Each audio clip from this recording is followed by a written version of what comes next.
Agradecemos el apoyo y la información que nos brindan INTA, Grupos CREA y APRESID. Auspician 30 años de tiempo de campo. Agricultores Federados Argentinos. La carne vacuna refuerza naturalmente tu sistema inmunológico. Este verano, cuídate y disfruta cocinando con la mejor carne del mundo. Hola amigos, muy bienvenidos a un nuevo programa especial de Tiempo de Campo. A pesar de que todo comienzo de año lleva implícita la esperanza de mejoras en relación al pasado, comenzamos este programa con el análisis de una mala noticia.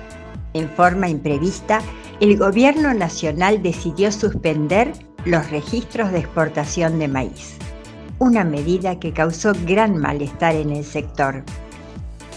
Las instituciones agropecuarias, la cadena del maíz y las bolsas de cereales y de comercio de todo el país elevaron su voz de protesta. En representación de ellas, dialogamos con el doctor de Estudios Económicos de la Bolsa de Comercio de Rosario. Le consultamos el alcance de la resolución y los antecedentes de similares medidas.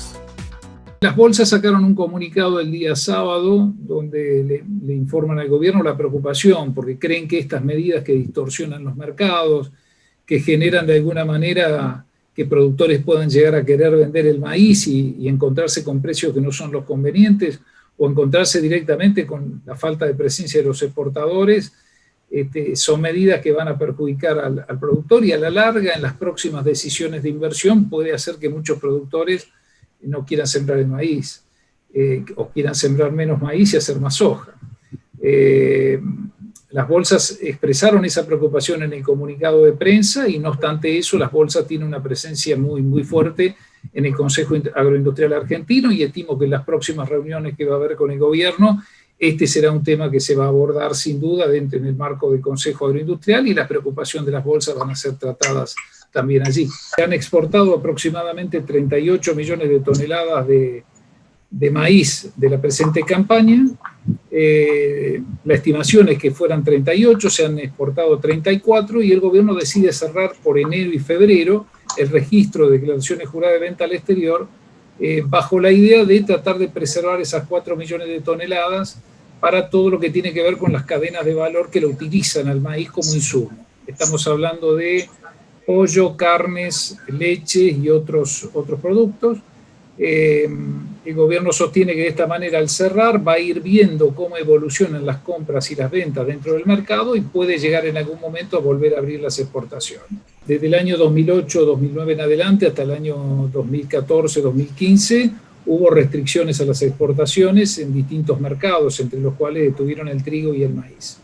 Lo que terminó generando, el problema que se presenta es el siguiente: un productor que hoy quería vender el maíz y que estaba mirando el precio y de pronto estaba interesado en vender en las próximas semanas, hoy se va a encontrar que dentro del mercado no tiene a los exportadores para comprarle ese maíz, sino que va a tener simplemente los consumos internos, estas cadenas de valor locales que le van a comprar el maíz. Esto va a generar una caída en los precios. Lo que puede pasar es que más adelante el productor diga, si el gobierno cierra permanentemente el registro y por lo tanto me encuentro con que no hay compradores para mi mercadería, en vez de hacer maíz prefiero directamente hacer soja, porque soja prácticamente el 80% de la producción de soja, casi el 90% de la producción, se puede exportar y por lo general no se cierra el registro. ¿Quiénes se benefician con la prohibición de exportar maíz? En definitiva, lo que se terminan beneficiando de alguna manera son aquellas cadenas de valor que utilizan el maíz como insumo. Es decir, que seguramente los precios van a bajar y por lo tanto van a poder comprar en estos 60 días esa mercadería y también se benefician esas cadenas que van a tener disponible el maíz para poder comprarlo sin la presencia de los exportadores. El perjuicio se da a nivel de exportación. Las bolsas han estimado unos 800 millones de dólares menos de exportación. Parecería ser que maíz hay como para poder cumplir con las dos funciones, con la exportación, con estos 4 millones de toneladas, 4 millones de toneladas, y también para el mercado interno. Así que bueno, habrá que ver cómo evoluciona la medida y qué decisiones se toman. Por su parte, las 4 entidades agropecuarias manifestaron un fuerte rechazo ante el cierre de las exportaciones de maíz. En representación de ellas, convocamos la palabra del ingeniero agrónomo Gabriel de Rademacher, vicepresidente de CRA. La medida que ha tomado el gobierno de cerrar las exportaciones para el maíz es una medida probadamente fracasada en cada una de las oportunidades en que con esta producción o con distintas otras producciones se ha puesto en práctica. Esto ha ocurrido en el pasado con maíz, con trigo, con carne vacuna y siempre el resultado han sido el mismo, caídas brutales en la producción en los tiempos que vienen.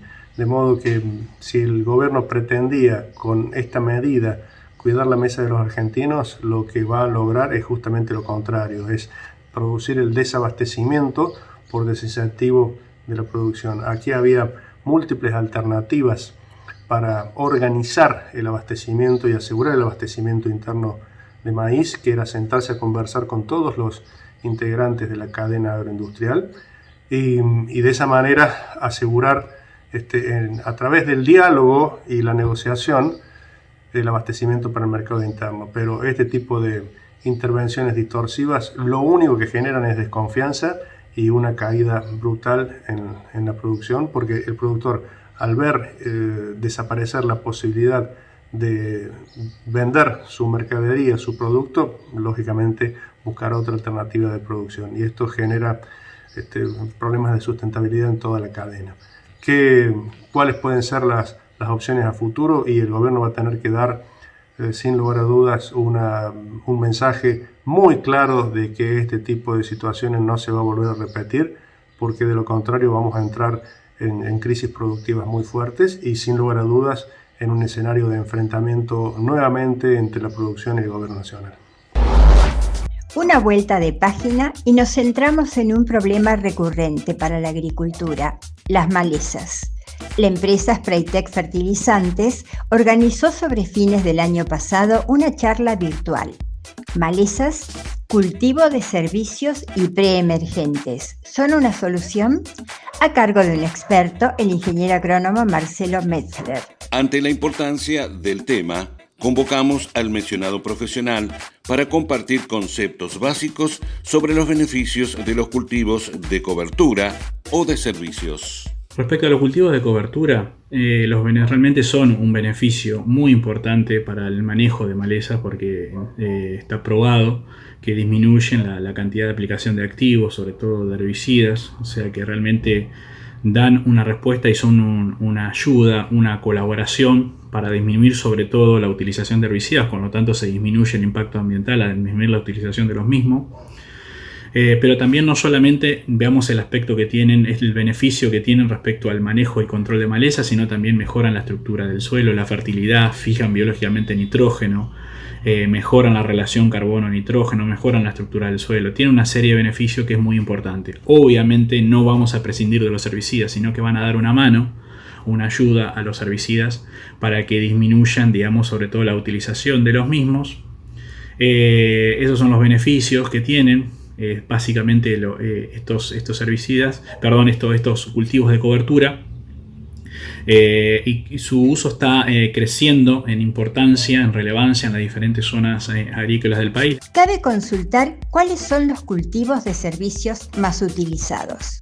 Normalmente se tiende a hacer mezcla de leguminosas y gramíneas, o sea, las leguminosas y gramíneas pensando en una siembra de un maíz tardío, o básicamente por ahí se usa una gramínea para que se desarrolle durante el otoño e invierno para posteriormente sembrar soja. Básicamente esos son los manejos. Las especies más importantes de leguminosas son quizás la más relevante y la más sembrada. Hay otras, pero es la vicia villosa.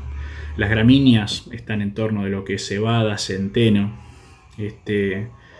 triticale como acompañante de las leguminosas, y el beneficio que tiene de la mezcla es que normalmente, sobre todo las especies leguminosas, tardan en desarrollo, tienen un desarrollo mucho más lento, por lo tanto tardan en cubrir el entresurco, y que si las hacemos solas corremos el riesgo de que mientras se están desarrollando en los espacios que hay en el entresurco, entre los dos surcos o en el entresurco, empiezan a darse nacimiento de malezas con las cuales después puedan competir con la propia leguminosa. Por lo tanto se le acompaña una gramínea que se desarrolla mucho más rápido, y es la que primero coloniza el lote, cubre el entresurco para después también no solamente evitar los nacimientos de las malezas mientras se está desarrollando la biominosa, sino que después, una vez que la vicia comienza su explosión de crecimiento, que está en torno en el mes de agosto, también lo usa a la gramínea como sustento para trepar y desarrollarse. Eso es básicamente los beneficios que tienen la siembra combinada de leguminosa y de gramíneas para los diferentes cultivos estivales.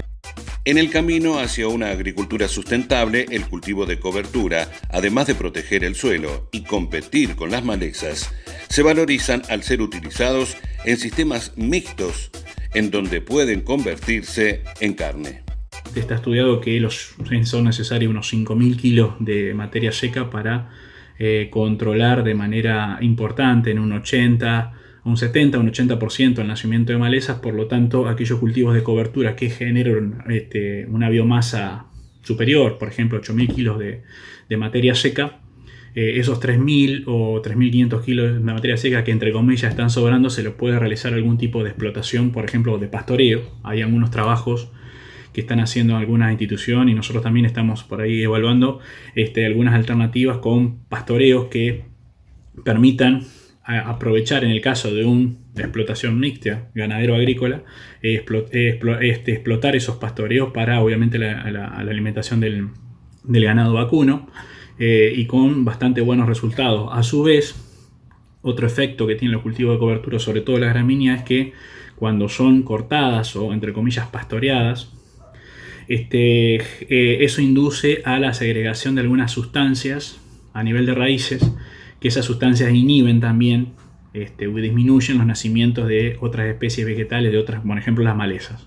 Eso se llaman sustancias alelopáticas y son realmente muy interesantes para poder manejar sobre todo los nacimientos de maleza y en los cultivos de cobertura. También es otra de la mano que nos dan los cultivos de servicio para lo que es el manejo sustentable de malezas, disminuyendo, como dijimos, el impacto ambiental a través de una disminución del uso de los herbicidas. Retomamos nuestra intención de recordar y resaltar los éxitos de algunas de las empresas que nos acompañan fielmente y cuya trayectoria y excelencia en sus investigaciones nos enorgullece publicar. Se trata de KWS Argentina. Durante fines del año pasado, organizó un evento virtual donde referentes técnicos y miembros de la empresa explicaron la evolución de la genética en estos años. Lo recordamos así. Es importante que hagamos mejoramiento en Argentina porque nosotros somos uno de los principales países en el mundo en la producción de alimentos. Para poder adaptar las variedades para que hagan un uso más eficiente de los recursos disponibles en el ambiente, nosotros consideramos que Argentina tiene 3 grandes ambientes o megaambientes. Un ambiente de sanidad en donde lo más importante de las variedades es que presenten una resistencia a los diversos patógenos. Otro ambiente que es de estabilidad, en donde buscamos resistencia a estrés hídrico, resistencia a calor. Y un ambiente potencial, donde lo que buscamos es variedades que puedan expresar el mayor potencial de rendimiento posible. Asimismo tenemos un programa de selección de silo, donde lo que buscamos es una producción de biomasa de alta calidad para la alimentación animal.